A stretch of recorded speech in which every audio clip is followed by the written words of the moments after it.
Hello friends, welcome है आपके YouTube channel HS academy पर। आई होप आप लोग स्वस्थ होंगे, मस्त होंगे और अपनी परीक्षा की तैयारी में लगे होंगे। सारे साथियों, बीच में मैं वीडियो नहीं डाल पाई, इसलिए सभी साथियों से मैं माफ़ी मांगती हूँ। तो फ्रेंड्स, आज का वीडियो हमारा बहुत ही महत्वपूर्ण होगा, जो आपकी परीक्षा के लिए बहुत ही महत्वपूर्ण है। जो साथी इसके पहले के सारे वीडियो को ना देखा हो वह सभी वीडियो को देख लें। तो साथियों, आगे बढ़ते हैं और आज का हमारा पहला प्रश्न है।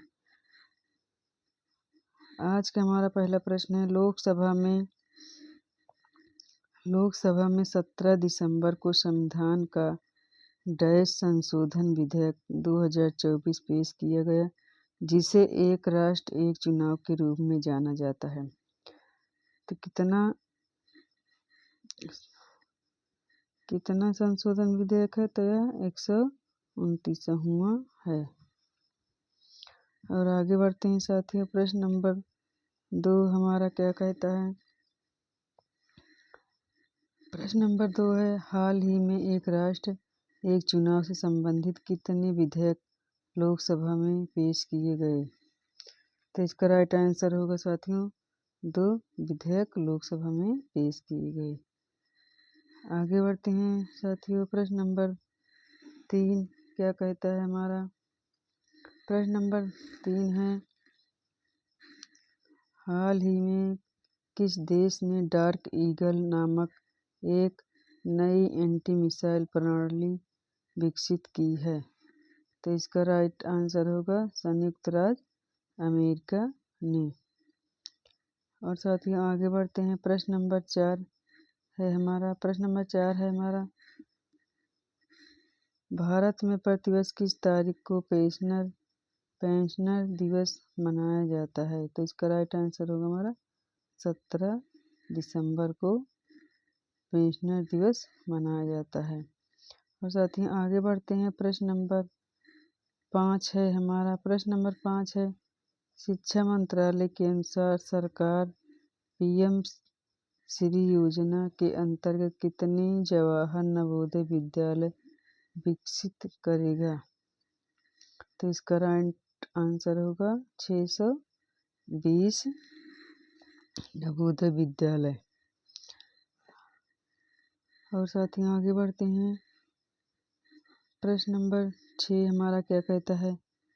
प्रश्न नंबर 6, कौन सा देश आधिकारिक तौर पर ट्रांस पैसिफिक व्यापार समझौते का 12वां सदस्य बन गया है?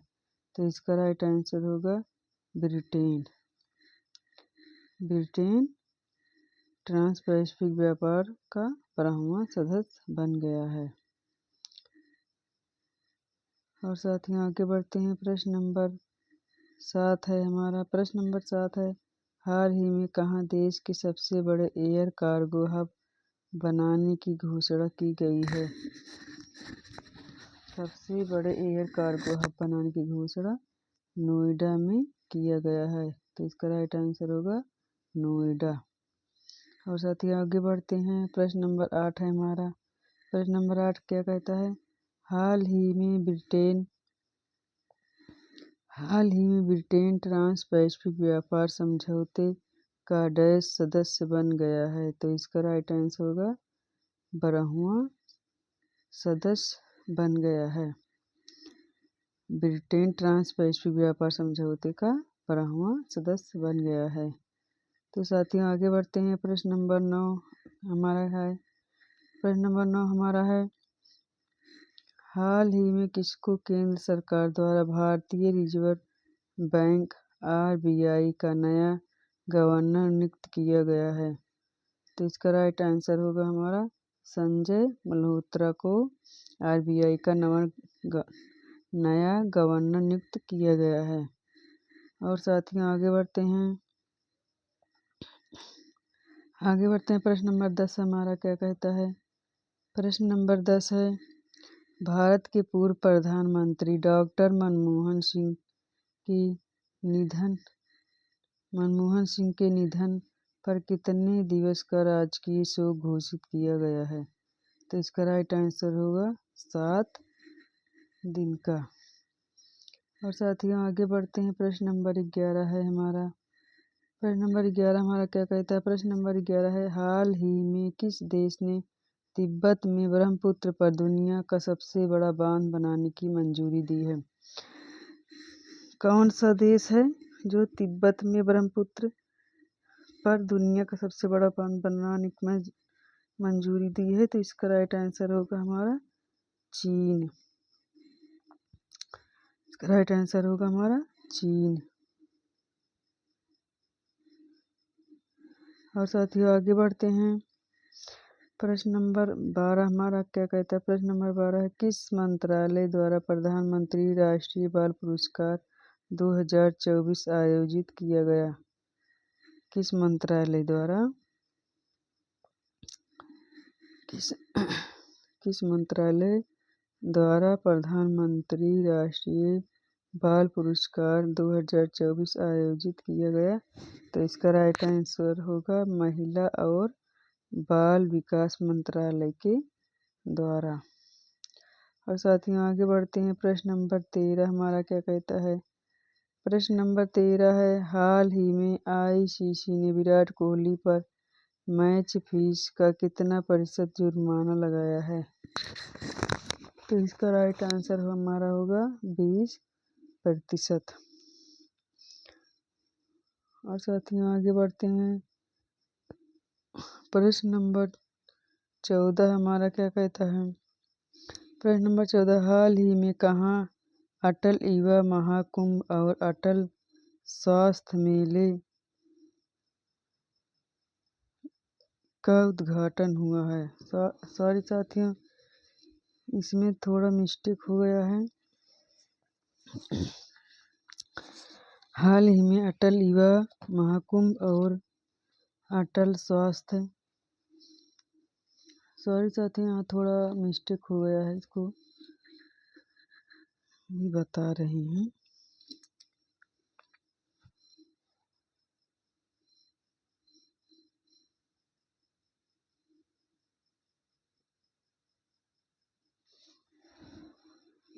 हाल ही में कहाँ अटल युवा महाकुंभ और अटल स्वास्थ्य मेले का उद्घाटन हुआ है? साथियों इसका राइट आंसर होगा लखनऊ। हाल ही में कहाँ अटल युवा महाकुंभ और अटल स्वास्थ्य मेले का उद्घाटन हुआ है? मेले का उद्घाटन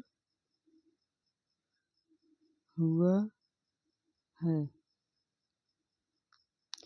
तो इसका राइट आंसर होगा हमारा लखनऊ। साथियों से थोड़ा मिस्टेक हो गया था। और आगे बढ़ते हैं साथियों। आगे बढ़ते हैं। प्रश्न नंबर 15 है हमारा, चंगाई नृत्य किस राज्य से संबंधित है? तो इसका राइट आंसर होगा हमारा नागालैंड। और साथियों आगे बढ़ते हैं। प्रश्न नंबर 16 हमारा क्या कहता है? प्रश्न नंबर 16 है, भारत का सबसे दक्षिणी बिंदु है? तो भारत का सबसे दक्षिणी बिंदु है इंदिरा पॉइंट। साथियों आगे बढ़ते हैं। प्रश्न नंबर 17 है हमारा। प्रश्न नंबर 17, प्रसिद्ध खिलाड़ी स्मृति मंधाना किस खेल से संबंधित हैं? प्रसिद्ध खिलाड़ी स्मृति मंधाना किस खेल से संबंधित है? तो इसका राइट आंसर होगा क्रिकेट खेल से संबंधित हैं। और साथियों आगे बढ़ते हैं। प्रश्न नंबर 18 क्या कहता है हमारा? प्रश्न नंबर 18 है, शिव समुद्रम जलप्रपात किस नदी पर स्थित है? शिव समुद्रम जलप्रपात किस नदी पर स्थित है? तो इसका राइट आंसर होगा कावेरी नदी पर स्थित है। और साथियों कमेंट बॉक्स में यह किस राज्य कावेरी नदी किस राज्य में स्थित है ये आप लोग कमेंट बॉक्स में ज़रूर लिख भेजिएगा। और साथियों आगे बढ़ते हैं। प्रश्न नंबर 19 हमारा क्या कहता है। प्रश्न नंबर 19 है पाक जलडमरू मध्य स्ट्रेट किन दो देशों को अलग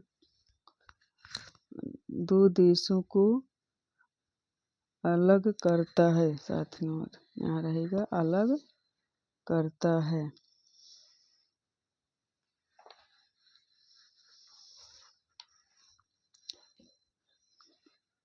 पाक जलडमरू मध्य स्ट्रेट किन दो देशों को अलग करता है।